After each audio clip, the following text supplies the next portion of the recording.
This is where the religious world joins forces with the secular world and seeks to discredit the Bible. At this point in this sermon, someone in that field would say, yeah, Pastor Jeff, the Bible is an historical book in its original form. Now stay with me. This is perhaps this is the climactic point. Yes, Pastor Jeff, the Bible is an historical book in its original form, but it's been changed from its original form. Oh man, how many times do I hear this? And I would say, can you show me in what places it's been changed? And here's their answer.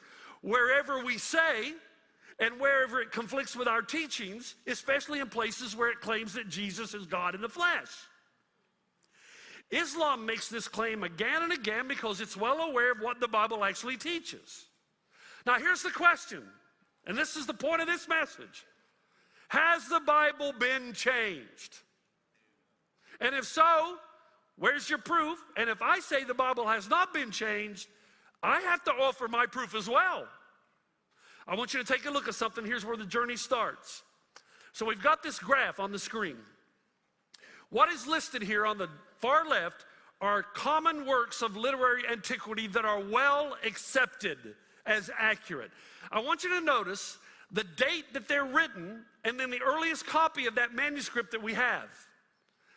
And look at the time span between these documents that if you go to university and you read these works, your professor's going to tell you there is little to no question that these documents, these copies accurately reflect the originals. And yet look at the time difference. In some cases, 1,000 years before we have the first copy of the original. Man, a lot can happen in 1,000 years. And then you go down to the bottom and you see the New Testament. And this is why scholars arrive at this conclusion. First of all, it's written in the same generation that the events occurred.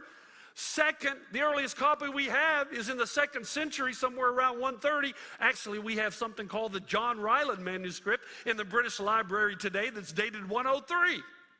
And then the difference between the original and the first copy is less than 100 years.